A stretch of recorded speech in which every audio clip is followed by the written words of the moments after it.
everyone, thanks for tuning into F1 Podcast. We're up to episode 84 now, and Max, we're about to do our Singapore review. It's been a week since the race, but before that we just want to say thanks very much to everyone who watches these videos and also comments and subscribes. We've had an unbelievable amount of hits recently, Max, and comments on our videos. It's been awesome. It's been great. I don't know what we've done, but yeah, we've got quite a few hits of late, which is terrific, and we've just broken through our 600th subscriber. So thanks to all of our subscribers. Yeah, and also through the wonders of YouTube, Max, we get to see the top 6 countries that are looking at our videos, and Singapore this week sort of went to number 2 and then shot up to number 1. So there's lots of you guys out there from Singapore who have been watching recently. So, welcome. And thank you. Yeah, I mean, obviously there's a lot of people in Singapore who have seen the race and are searching F1 on YouTube and other places and checking out things. So that's great. Yeah, thanks guys. And, if you went to the race, send us a story about how it was.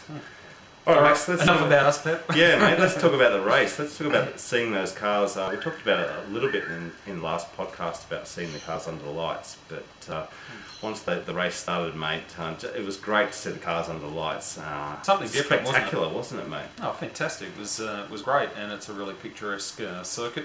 I think there's still a couple of areas on the track that could use an extra couple of lights, but I thought it was a wonderful race and a spectacular event. Well done, Singapore. Yeah, it was. It was really good, and we were saying during the week, Max, that the Singapore race was better than Valencia in terms of it did provide a little bit more overtaking. It did provide a little bit of they've got a ways to go, Max, with the setup of the circuit, pit entry and things like that. But the race itself did provide a bit more action. Yeah, it wouldn't have been harder to be more interesting than Valencia, I don't think, mate. It was a bloody boring race. But yeah, I agree with you. There's a couple of things that they can do at Singapore. For a start, the pit lane entry, I think, is pretty ordinary. Yeah. Some parts of the surface of the track, I think the track just needs to be resurfaced. But in saying that, part of it's a public road, so you're always going to get an inconsistent surface, I guess. But I thought they did a terrific job. Despite Luca Montezomolo not liking these types of street circuits, I thought it was great. Yeah, his comments were interesting, weren't they? Yeah, about the circuit. Some of them I agreed with, some of them I didn't. I think they did a pretty good job for the first time, and I agree, mate. They could have had a little bit more lighting in certain parts, but really good race. And the race was kind of settling in for me, Max, and I thought, okay, it's settling in, but then Piquet Jr. He ruined all that, didn't he? He did, yeah. And the safety car, again, spiced things up. And poor old Nelson. Yeah, Nelson. Oh, he's under so much pressure, mate. I can't believe. He's just having a shocking year. I mean, we're almost used to. We were almost sport with Lewis Hamilton in his first year, I guess, and then we expected big things from Nelson. He talked up big things for sure. I'm going to grab this with both hands, and I'm going to make my mark, and all that sort of thing. Good, brave talk pre-season. But he's just had an absolute horror of a season, and I'd be stunned to see him there next year. I really would. Yeah, he is under a lot of pressure, there's no doubt about it. And when he hit the wall in Singapore, I thought, oh God, Nelson, you're really not helping yourself at all at this point. And maybe Fly, given what happened at the end of the race, Max, maybe Fly forgives him a little bit because he did actually deliver a race victory. But what a way to do it, by destroying half of the car and going off. Pretty much a rookie mistake, Max. Not good. And more rookie mistakes also from Ferrari.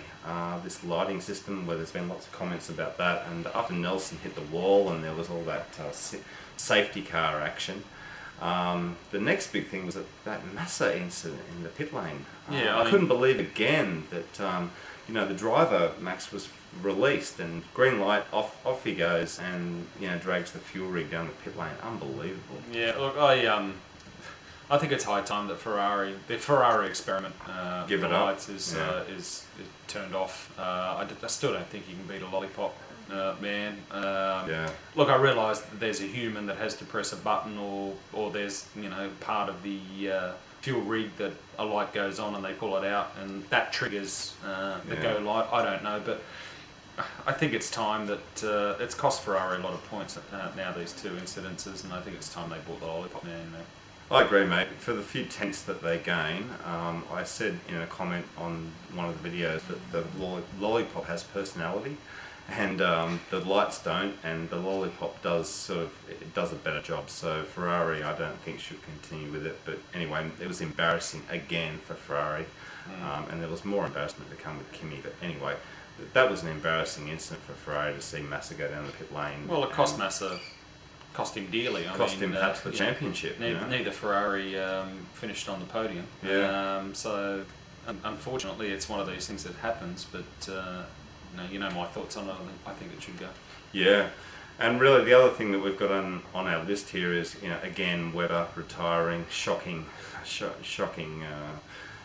reliability. After that big stint of great reliability, Max, Webber again has a reliability problem, and apparently there's rumours that a tram or something caused it, which I just laughed my ass off when I read that.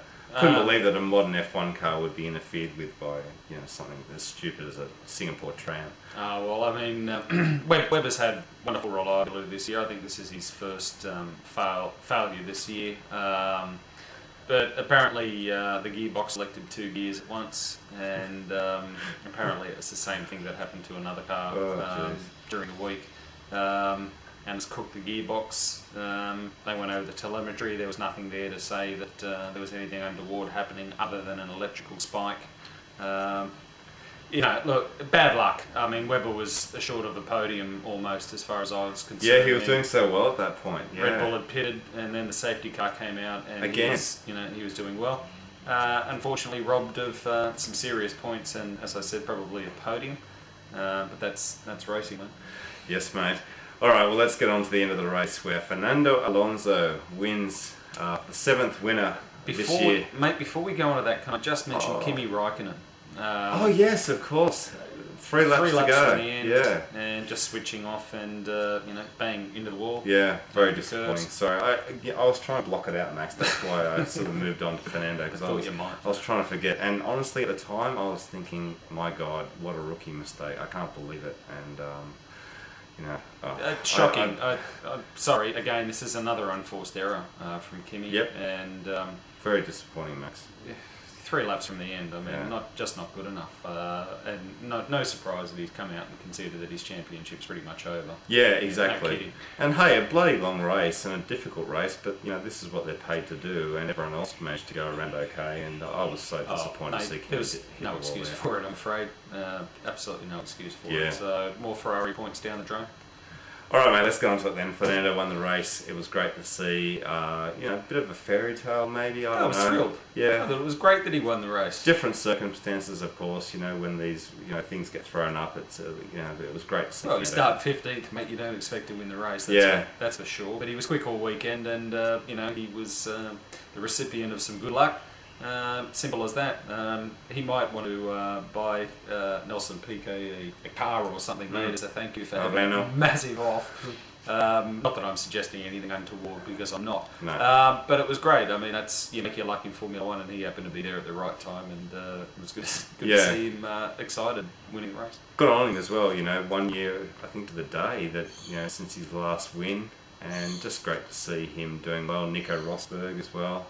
What a solid race he had, with the penalty he had, and the fact that he still came up there and put it on the podium. That was great to see. Mate, it reminded me of Australia when he was up on the podium, and it was great to see him there again. And once again, recipient of some good luck. Drove a good race though. That Williams was seemed to be on song during the weekend, and it was great to see Nico back on the podium. Yeah, Lewis right there as well. So the championship's spicing up, and we're going to do a video after this one and give our World Championship predictions. Max, it's time with 3 races to go. Can you believe it? It's 3 races to go. It's gone so fast. It sure has. We're going to give our bold predictions, Max, for the who's going to win the Drivers' Championship and the Constructors. Yep, we were asked today on our bulletin board, either today or yesterday on our bulletin board with 3 races to go, who we thought would win. And Pep and I had a chat about it, and we thought, we think it's probably time that we did talk about this, so we'll give you our, as Pep said, our predictions in the next video. Alright guys, well that's coming up soon, so we'll see you very soon for the next video. See you shortly. Okay, bye.